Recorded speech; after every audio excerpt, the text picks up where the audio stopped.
I'm very excited to be here. We would like to talk to you about our project that's been going on for a while about reVISit, which is a toolkit for data visualization experiments. Um, so what is the agenda for today? We'll give you first like a 45-minute reVISit overview, and then we'll jump into a discussion. And then that will be followed by a hands-on tutorial, and that will be kind of like up to 2 hours, right? But it's kind of like this depends a little bit on you, like, what you want to get out of this. We have an example prepared. So the goal of the tutorial is that you can run a reVISit study on your local computer after that. So this is the overarching goal. You'll use components in the reVISit spec, and then you will create a React component, and it will also experiment with some randomization strategies. Okay, so what's reVISit? What's the problem? First, we kind of when we started this project, we noticed that there is no really an end-to-end platform for building interactive experiments on the web. And that was kind of like a pain for us because we were running a lot of studies where we had pretty complex interactive visualizations, and that wasn't really easy to do.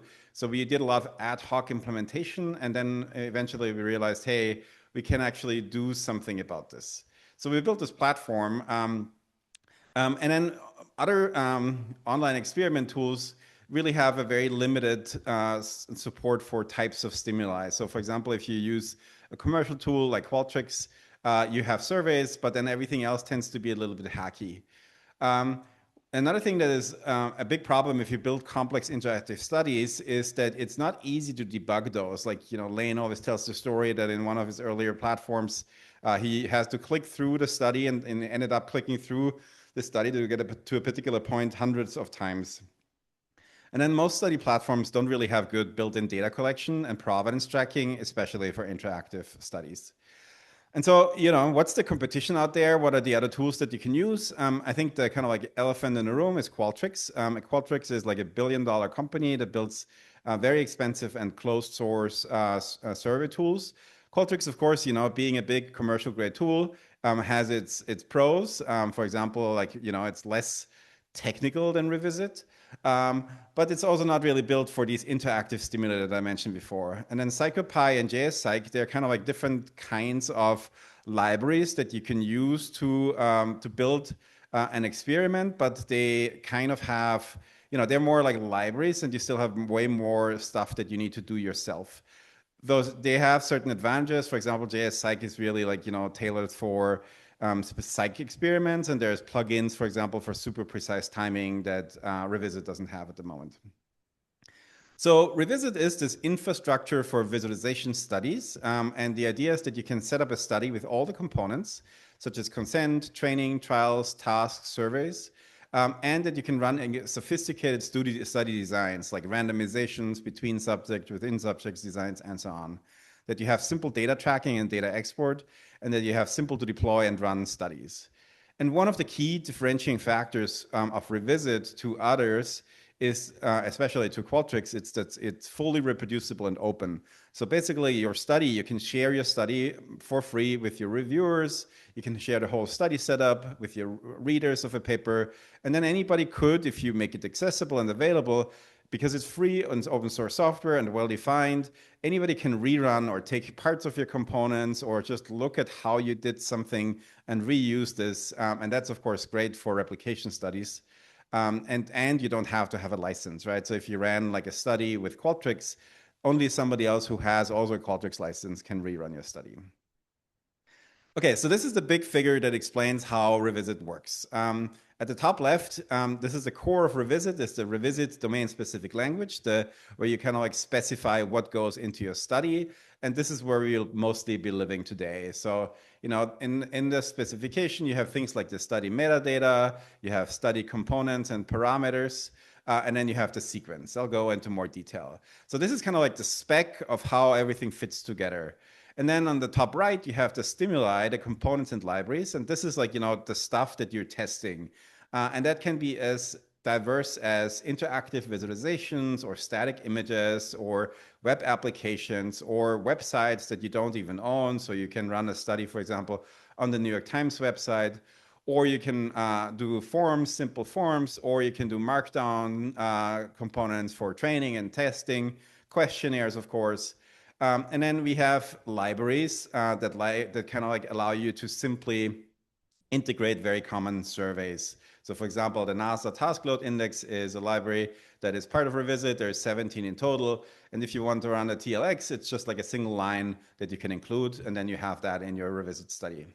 So then you take those two things, you compile and deploy on your local computer, and then you have an interactive study web application. And there you have things like task instructions, your study stimulus, and when you're in debug mode, you can see the study browser. Recruiting is not handled by reVISit, but recruiting actually happens through the regular channels that you would otherwise use. We mostly use Prolific or direct recruiting through like local mailing lists or Slack channels or social media. But of course, you can also use Mechanical Turk. And reVISit itself is serverless, so that's kind of cool that you can run it without having to run a server. But we need some place to store the data, and there's two ways of doing that.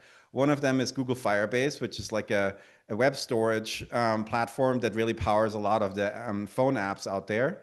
And then there's also Superbase, which is an open kind of like rebuild of Firebase that you can self-host. So basically, Firebase is the easier way if you don't mind that your data is stored by Google, and Superbase is the way to go if you want to have full control of your study, but then you have to run your own server. We provide Docker images for that and so on. So now you've run your study, and then eventually you can go into reVISit also to look at what's going on. And so I'll show you these monitoring and replay features. You can also do some qualitative coding directly in reVISit, and eventually you can download your data. We do not do data analysis, like real data analysis in reVISit. That's kind of like explicitly not our focus. And so you should just be using standard tools such as R or Python or SPSS to do the data analysis. And so what makes kind of like reVISit special is that we have kind of like this life cycle here from experiment design to dissemination, where along each step, we've kind of like specifically thought about what can reVISit do to improve this. So on the experiment design front, we have the domain specific language. We have things like the Vega instrumentation. We have Python bindings to build complicated specifications, and we have data tracking. I think one especially strong aspect of reVISit is the debug and pilot stage. So we have the study browser where you can jump around studies. We have the participant simulator, a data preview, and the participant replay. And then on the data collection and analysis side, it's more about viewing process and rejecting participants that didn't perform well. And replay is kind of useful and nice also for quality control. And then dissemination is another thing where reVISit really shines, is because you can actually deep link to an individual participant if you want to in a study. So you could say, okay, we found one participant that did X, and then you provide a link, and a reader of your paper can actually click on the link and see exactly what that person did. We have these navigable stimuli, shareable data, and forkable studies. Okay, so here I'm gonna jump in and give a quick demo to make this a little bit less abstract. So you should be now seeing my browser. And so this is one of our demo studies. So first, we have our website is reVISit dev. And if you kind of like later want to get in touch with us, you can go to community and click here to join the reVISit Slack. And that will get you onto the Slack. And if you later try to create your own study, this is where you can get help from us. Okay, but then if you wanted to go to this demo that I'm showing now, just click on the demo here. Okay, so now this is like a study for an interactive selections and scatter plot. This is my first page. Here I could add something, like I'm clicking next participant. Next participant here, just like, I've taken this before. This is not something that happens in reality. This just happens for debugging. Okay, and so now I could enter, let's say I'm entering here my name. And then I click next, and then I go through the consent form, and then I provide my signature. Then I have a tutorial, right? There's like stuff that's being told to me and taught to me. And then I can go into this study. And this here is a study where we are kind of like comparing different ways of brushing. So you can see that here's an interactive scatter plot that controls the bar chart down here. And then there's a task up here. How many days from September to the end of the year is it sunny? So let's look at that. September to the end of the year. We can see sun. We have 5 days, right? So that would be our answer here. And now I have a different brush, right? Or I can actually jump around and look at other brushes that we have available here. So this would be like a rectangle brush, a direct brush in here. Okay, so now I've done all of this stuff, and this study browser, this is of course only available if you are like not running, if you're debugging your study, you can turn it off once your study is live, and then you can go to analyze and manage your study. And so here's where you see all of the things that we know about all the participants that took this study, right? So this is our TEMO study. There's a lot of incomplete stuff in here because people just play around with it. We can go to the participant replay and we can make sure that we kind of look at what I just did here. And then we can go to maybe this here and we have a replay of this particular task. And so now I'm actually loading what's going on here, what I did do. And that's actually not mine because I don't see a replay. But basically down here, you would see like the replay. You can look at this. And then if you were to record audio, you would also have a transcript here. Okay. So. Great. So now let's start a little bit about the basics. So the reVISit spec is really where we define the details of our experiment as a JSON file. In the reVISit spec, there's 4 top-level components. There's the study metadata, which is the name of the study, authors, and contact email. And then there's the UI config, which you can parameterize the appearance of reVISit.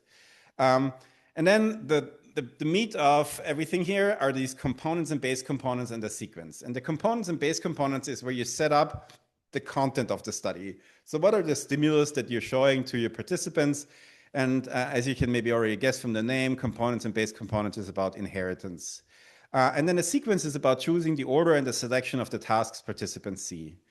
And so this is what a spec looks like. It's a JSON-based grammar.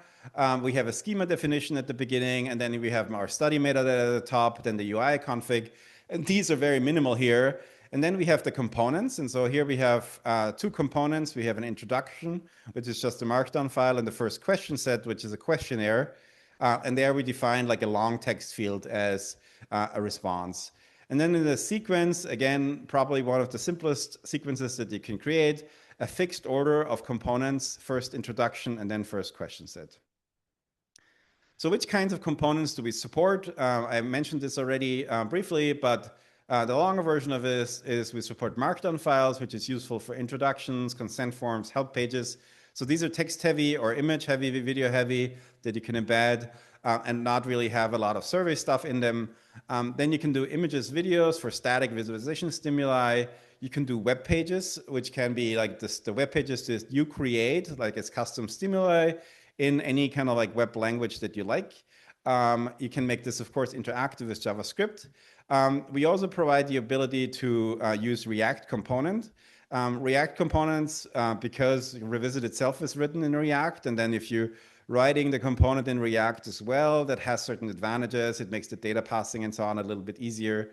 And so this is good for sophisticated interactive stimuli. And then survey questions, of course. We have all kinds of form elements. We have structured responses there. And then Vega visualizations. This is kind of nice because you can directly put interactive visualizations as stimuli.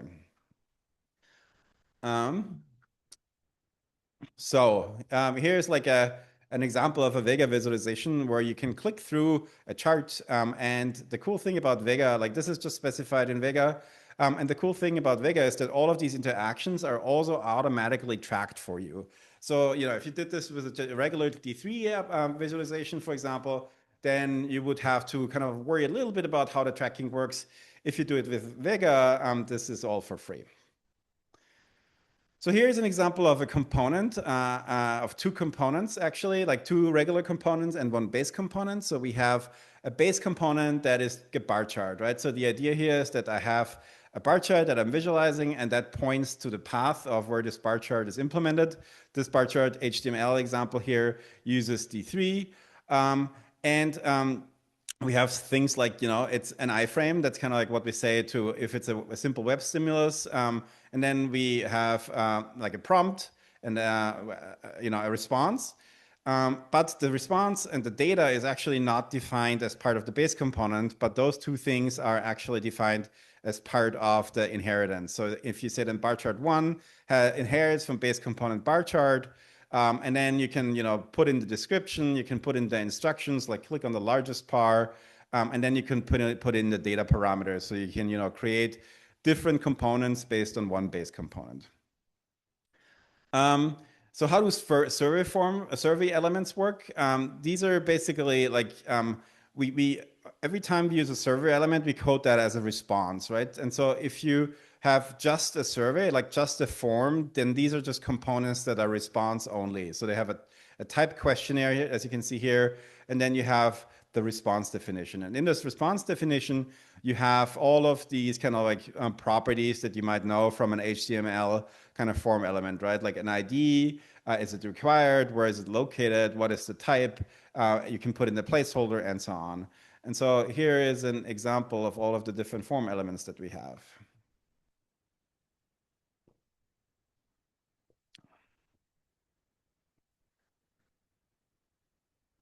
Um, So you can see we have different heading elements. We have numerical inputs, sliders. We have text inputs, short text, long text, drop downs, multi-select drop downs, checkboxes, horizontal checkboxes, radio buttons, horizontal radio buttons, buttons, Likert scales, matrices, and so on, right? So all kinds of things.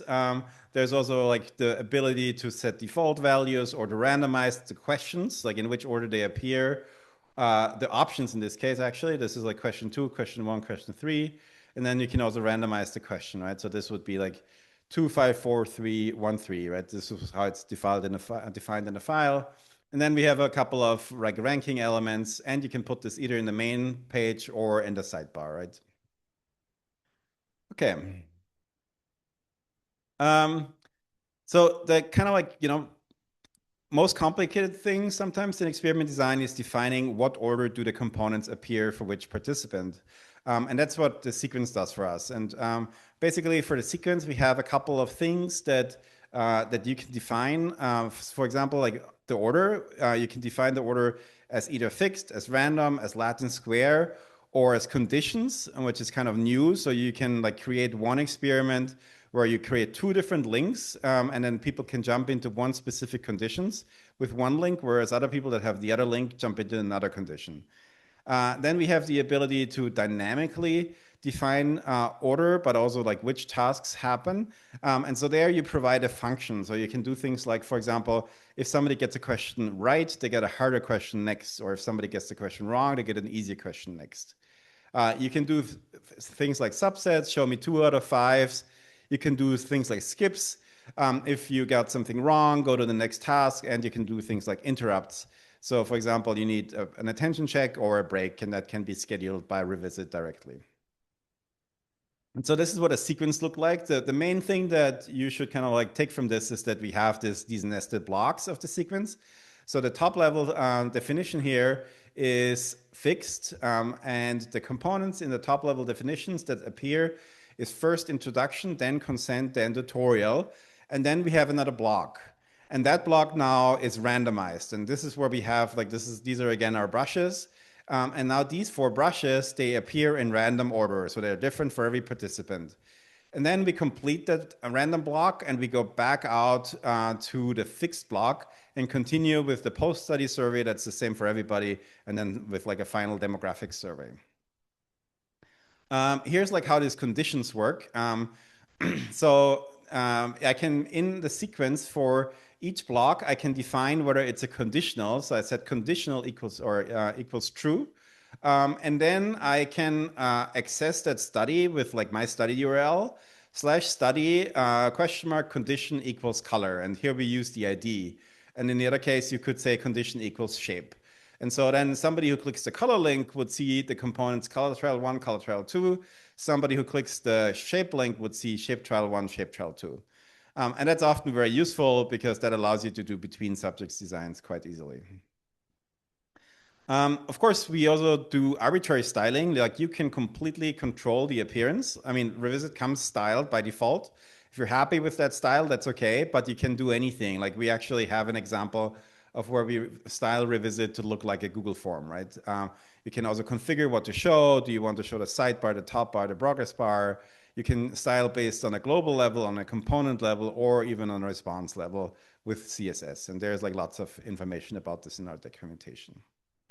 I did mention these libraries briefly. We have currently 18 libraries implemented, and these are these either reusable components such as microphone checks and virtual tune rests, or they are these like surveys, right? These surveys could be things like a visualization literacy check, like we provide currently the VLAT and the CalVi tests and some others. And then there's also visualization quality metrics such as previs and QUIS. And then usability and user workload assessments such as the system usability score and NASA TLX. And so these are super easy to integrate. Now, one thing that is maybe sometimes annoying if I want to run a very, very large experiment with many, many different components. For example, if my components are very short, I only show them for 2 seconds, I might have like hundreds or so.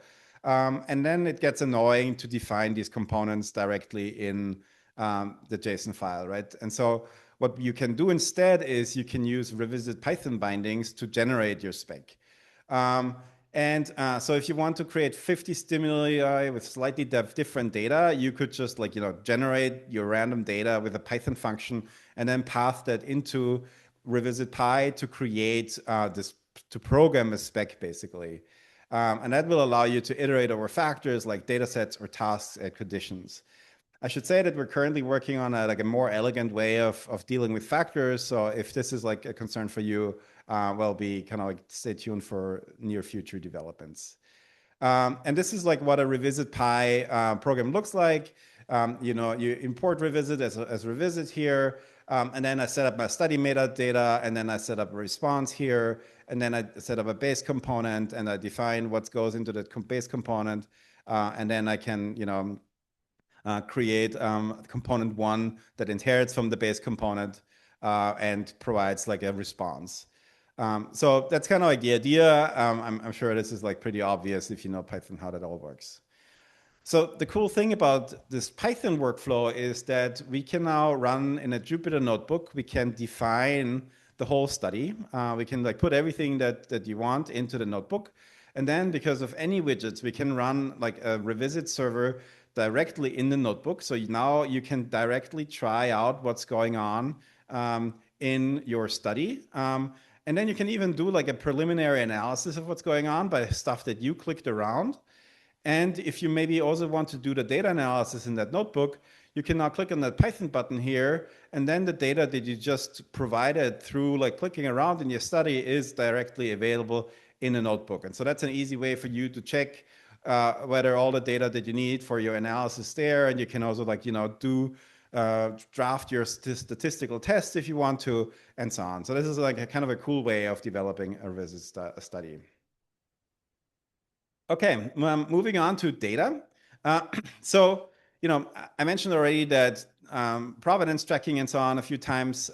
Data collection is of course a big deal, and we collect a couple of different types of data. First, the most obvious one, we collect participant responses. So anything they enter into the survey elements, but we also collect a lot of logs. So things about the participants and the sessions. So for example, we automatically collect timing information about responses. We compute what we call a clean time, which is kind of the time that somebody spent on a task minus the time that they actually closed the browser window, or they put it in the background. Maybe they were reading news or something at the same time.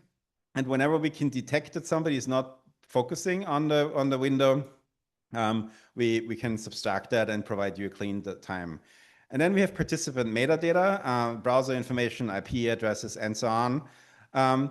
Finally, next we have provenance data, which is the data that you track in your stimulus via our provenance tracking library, and we'll be talking a little bit more about this later. We can also capture audio, so you can ask your participants to turn on their microphone, and you can run think aloud studies. And we can do screen captures so that we can see what people do. And that allows you to do kind of like new kinds of studies that is really hard to do otherwise in a crowdsourced environment. but it can also be really cool for us just for piloting, right? So if you give your pilot participants instructions to allow the screen capture, then you can see if something goes wrong, you can actually exactly see what went wrong. A little bit more on provenance tracking. Like provenance tracking is just like detailed logging, but it's also logging where you have a full state of your application. And your application ideally should also be able to rehydrate based on that state so that you can actually see each state live in an application. Um, Basically, like your stimulus can provide a JSON that describes its state, and then we can reload that state. In practice, we recommend that you use our track library to do this. And this is great if you build like a new app, right? Track is not that hard to use. And it makes it possible for you to really like, look at semantics of what did people click, what did they do, what was their state, what did they, navigate to, and so on. For Vega, because Vega is kind of descriptive and we can listen to these signals, this works out of the box. And the provenance data is then stored as a JSON with the rest of your data that you can then download if you want to. This allows you to do things like analyze the logs, but also analyze things like interaction strategies. And you can review individual user action, for example, to debug your study setup or see where things got wrong. Lane, I guess this is where I usually hand over to you. So how about I do this now? Gotta unmute. Yeah, sure thing. Let me move my slides back. Can we do qual online?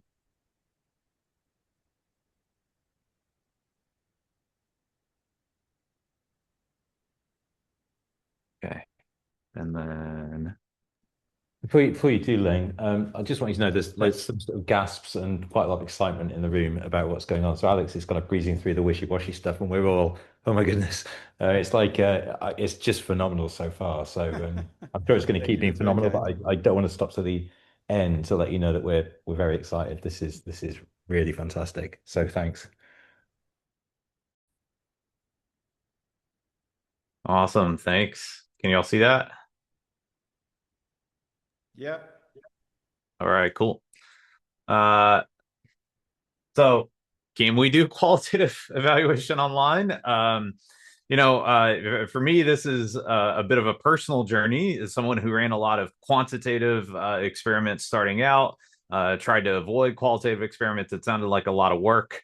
But if we can make it easier and make it scale, maybe it's worth actually giving a shot. So it turns out we can do this. So some of the features we've been building are trying to sort of expand the types of questions that we can ask at scale in visualization. One example of that is combining think aloud studies with the provenance capture that you've seen so far, with also video recording, which it turns out those things are a little bit different, which we'll talk about a bit. So the idea being, now we can do this more easily.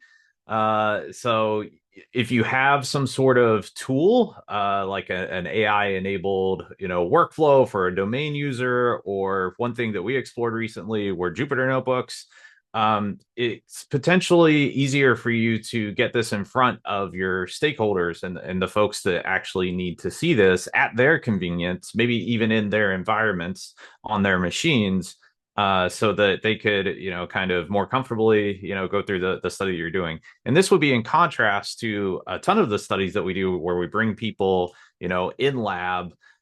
We have them, sit at, machines that we have. We're surfing over their shoulder. And to be clear, there are some advantages to that. One thing we explore in Zach Cutler's Chi paper a year or so ago, crowdsourced think aloud studies, was actually comparing those two. So in-lab studies versus crowdsourced think aloud studies.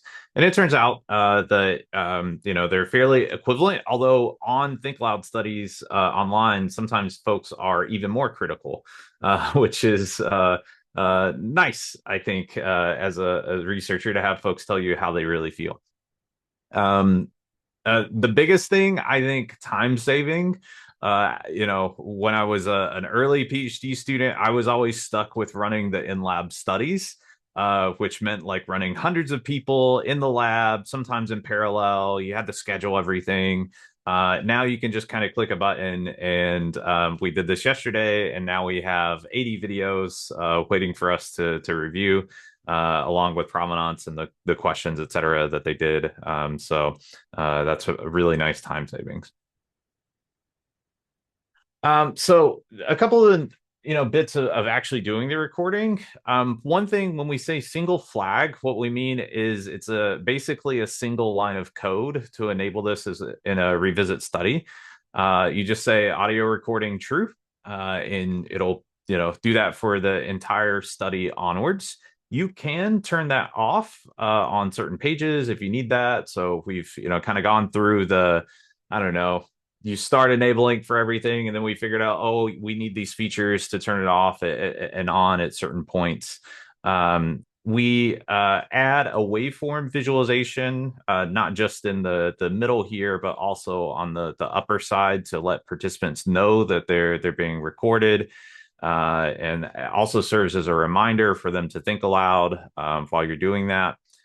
If you're using Firebase, you get some automatic transcription built in, which we'll show in a second, which can just be convenient as a first pass, being able to look at the text as well as the video.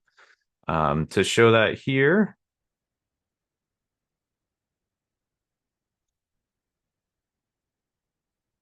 this is a replay of a participant interacting in a study. In theory, there's supposed to be sound, but there's not sound. You can actually see the waveform as we're passing over as the person is talking. So personally, I had run this study stimuli maybe 10 or so years ago. And we had some guesses as to what people were thinking as they explored this visualization. But it was really interesting and a nice moment to be able to experience that in person whenever they're actually talking. We were just saying we're convinced there's sound there because it looks a lot like sound to us. But also it's just reflecting on, I've chucked stuff out there for people to use, the public to use, and you're just throwing things into the dark. And the idea of actually shining light on those reactions that you don't see or hear is pretty exciting stuff. So yeah, really nice again. Yeah, thanks. We hypothesized in this original study, and we've tried this on a few other cases, that people would search for things that were relevant to them, and then to hear them actually say that out loud as they're interacting with the visualization is a valuable thing. And there are a lot of other ways that this actually crops up. So, yeah, very cool to see that. So another thing that we're very recently adding, so some of these papers associated with this are under review right now. But we did audio, we have provenance, but what about the screen capture itself? I'm sharing my screen right now. Some studies use that modality. What if we could include that as well? What would it add? Well, it turns out we can do this easily. It's very similar to audio recording. It's a single flag in the study to turn on screen sharing. It turns out that if you combine this with things like provenance and event logging, you get a lot of benefits. One being, you don't have to analyze the video for moments of interest. You can actually, kind of sync up to interaction events that people take. Maybe you're looking for them to interact with your scatter plot. Well, now you can, kind of hone in, because the timelines are aligned. This is when they're interacting with the scatter plot, and look at the videos at that time step. And with audio recording, it's also valuable. Other benefits, you can, potentially debug things. We found one really interesting case where somebody was using a color changer thing in their browser. And if you're a color researcher and somebody changed all the colors on your webpage, that could be a big problem for the validity of your study, because they're actually seeing things completely differently. So interesting things that you find through screen recording that you might not actually find otherwise. So this is what it looks like to actually share the screen. Is very much like Zoom. We're using some of the technology that's built into the browser that's supporting things like Zoom and Google Meets, which you might be familiar with. So as that improves, we can kind of take advantage of some of those APIs. So here's what it looks like. Someone's interacting. That's going to be uploaded then along with their answers and a video, etc. So data storage. So all of this is going to work out of the box. I think Alec has covered this pretty well. Firebase is currently going to give you, a few more features like the transcription, etc. But we've actually tested the video recording and Think Aloud with Supabase. It works just fine. You just don't get some of those like, Google AI transcription style features with it. So yeah, these are things to kind of keep in mind. And for students especially, I think, make a goal of getting running locally, because eventually you will be able to get it on the cloud. But if you're new to setting things up in the cloud, it can be super annoying to be like, oh, you got to get this key, and put it over here and then register this URL. If you're new to that whole experience, I still find it very annoying and error prone. So just keep that in mind. But it's totally possible to do. And, we have some guides, and, we're also happy to provide support on that. So, yeah, Supabase has a cloud hosted version of that too. The study lifecycle. Okay, so you're going for your first Viz or Chi or whatever paper. You might follow a sequence that kind of looks like this. You're designing your experiment, you're debugging and piloting, you're doing your data collection. In reality, a lot of these are loops, and we want to support that explicitly. Hopefully, after you do that, you do some analysis and publish your paper. But we've got some features that kind of align with each of these. When we're early on in the experiment lifecycle, we're often debugging our studies. Maybe your stimuli needs tweaks, maybe your instructions need tweaks, maybe you're testing internally with folks in the lab, maybe you're running a few participants online. That's a very iterative process, and it's actually quite time consuming. So a lot of the features that you'll see, the modes, etc., the navigator is your best friend when you're trying to debug stimuli, for instance, because you can go right to the one that you care about. Those are things that are going to really help you around this stage of the study. So and then, later on when you're collecting participant data, we've got it so you can turn those features off. They're not going to see the sidebar. It's going to be ready for data collection. Later on, after your study is published, then you can actually put your instance into sort of a published mode, which is going to allow, reviewers or the community to kind of go back and revisit some of the data collected in your study. So one thing that we find useful is tracking your study states or stages. We're in pilot 1, or we're in, developing this particular stimuli. Those are things that you can tag just so you can basically kind of track your own development and design process along the way. This is just useful, good practice that we've built in. In theory, you don't have to use that ever. In practice, it can be quite useful for like sorting and slicing and dicing your data later on. Another thing is Live Monitor. When I first started running crowdsourced studies, I got really excited and spent, a day or two building my own Live Monitor for one specific study. It's nice that you can do that now. So you've launched a study and you're waiting for people to take it. That anticipation can be fun. So you can actually bring this up and monitor. It's also useful if things start to go wrong. You can sort of, tap in and see what's happening as your study is running. So this is also useful to see. And you can see that actually, on the left is a study, on the right is the live monitor. A couple of things for analysis. Again, as Alex said, we are intentionally staying away from doing your statistics and modeling for you because that's dangerous. We don't want to prescribe something that's not appropriate for the data or the research questions that you're asking, but we do want to make it easy for you and nudge you towards using things that we, the community thinks are useful. Things like tidy CSVs, which are these long observational things. You see that format in R. Things like dplyr, things like pandas and Python work really nicely with these data formats.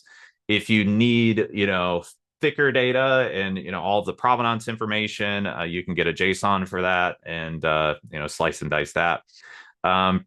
review and rejecting trials. This is more specific to crowdsourcing, a lot of times prolific. Sometimes, you're going to have folks who just don't pay attention in your study. They're just clicking, trying to get the money and hoping that they don't get caught. They might take the study extremely fast. This is going to allow you to actually look at that. You can do your rejection on prolific. Another thing you can do is actually on reVISit, you might want to reject that trial as well so that it frees up that slot for your counterbalancing so that you can slot someone else in there so you don't end up with like 10, 10, and 15 and 1. So how do you actually dig into participants? I find this being one of my most used views. So you've got this participant view. Alex showed a little bit of this earlier, but you kind of mouse over the different sections. You can see how long things took. And then you click on these bars and you're going to go directly into that user's point in that study. So you can replay things. You can see what they answered. You can kind of debug from there. If there's audio recording, you can access it at that time. So this is, I think, a super useful view. More advanced provenance audio. So, maybe you want to actually edit some transcripts or, do some tagging. So these are tools that are a little bit earlier on, but things that we're working on so that you can see here on the left a transcript. You can see the tags on the interface there, and then you're seeing the participant data on the right. That's going to show in a second. So if you click there, that's going to actually show what the participant was doing at that point in time. So you can sync these things up together to kind of get a first pass at qualitative coding. So again, exporting for stats, you probably want tidy CSV or JSON. They work really well with R and Python. Really quickly, some thoughts on dissemination. I know we're not at that stage yet, but one day you're going to publish your own studies, and we wanted to think about that part of the life cycle also. You want to be able to share your code so things are reproducible. You want to share links to your studies so that either readers or reviewers can understand what you did. Even further, links to specific replays. I'll show an example of that in a second, and your data. People might want to reanalyze your data or replicate your study. So having these components online are important. And that's something that we've thought about in reVISit. You can basically put it into that mode, which is a little bit more archival. So this is an example of our paper from last year. And in it, there's a deep link to a specific task from a specific participant. So now we can be talking about, participant quote, you click that link and it's actually going to go to that point in time in the study so that reviewers can, sort of check out the think aloud for themselves. So this is, cool, interesting, fun, nice way to, even for your advisors to be able to check your analysis and, see if the thing that you wrote about is actually the thing that, they think is interesting too. So it's a nice way to sort of blend these two together. With that, I'll hand it over to Andrew for community. Thanks, everyone.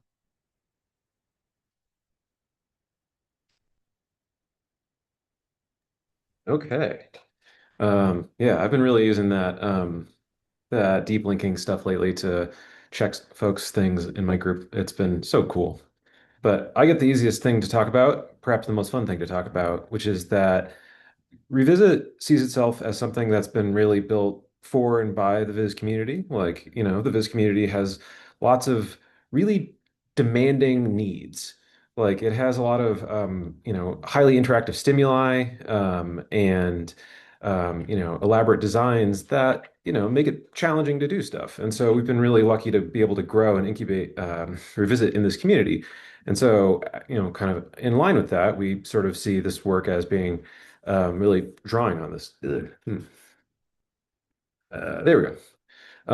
Drawing on this community. And so we try to provide a number of resources sort of in line with that.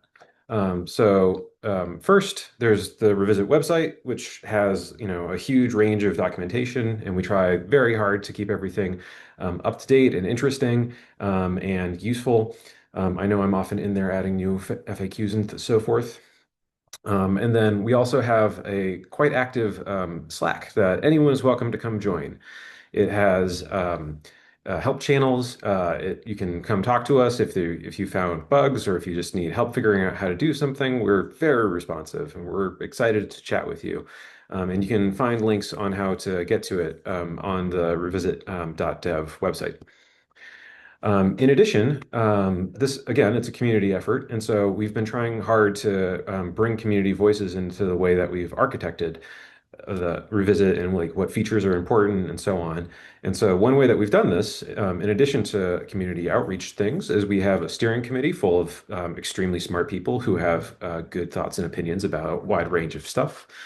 Um, you know, they're great. It's been wonderful to work with them.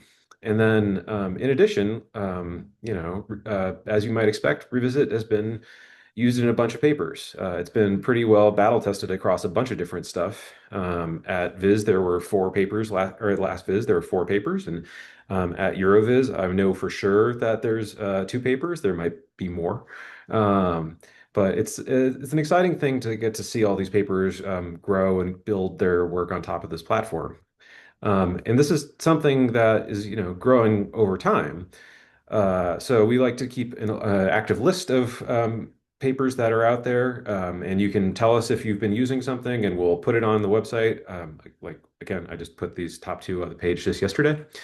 And so we're, excited to see this as something growing and like, kind of gradually building almost like maybe a repository of all these different experiments that we can see and compare the community and see how we're going over time.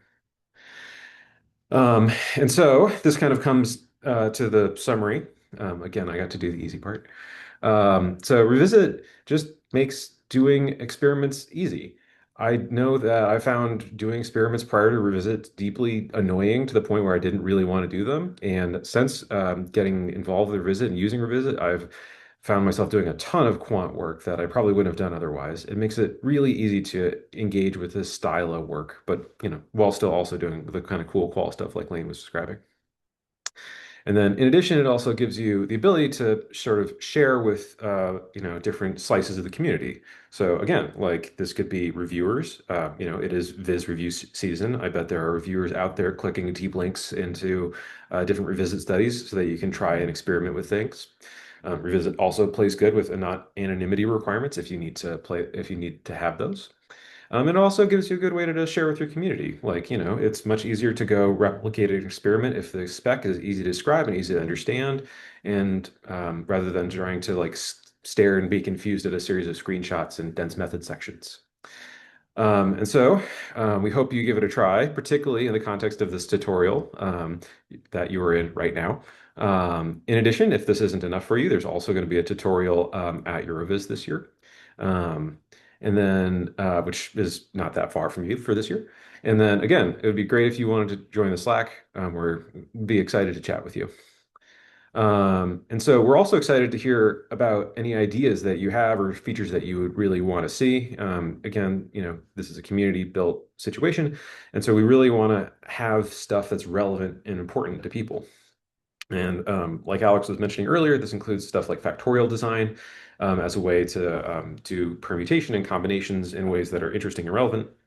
But we're also thinking carefully about, things like additional modalities, breaking sort of out of the desktop, as it were, into things like eye tracking or AR, VR, and so on, or video games. Providing things like AI detection is, increasingly important.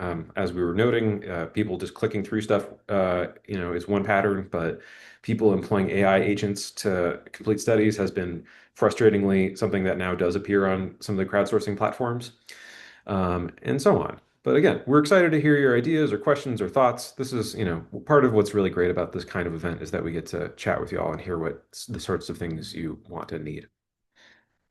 Cool. So thank you.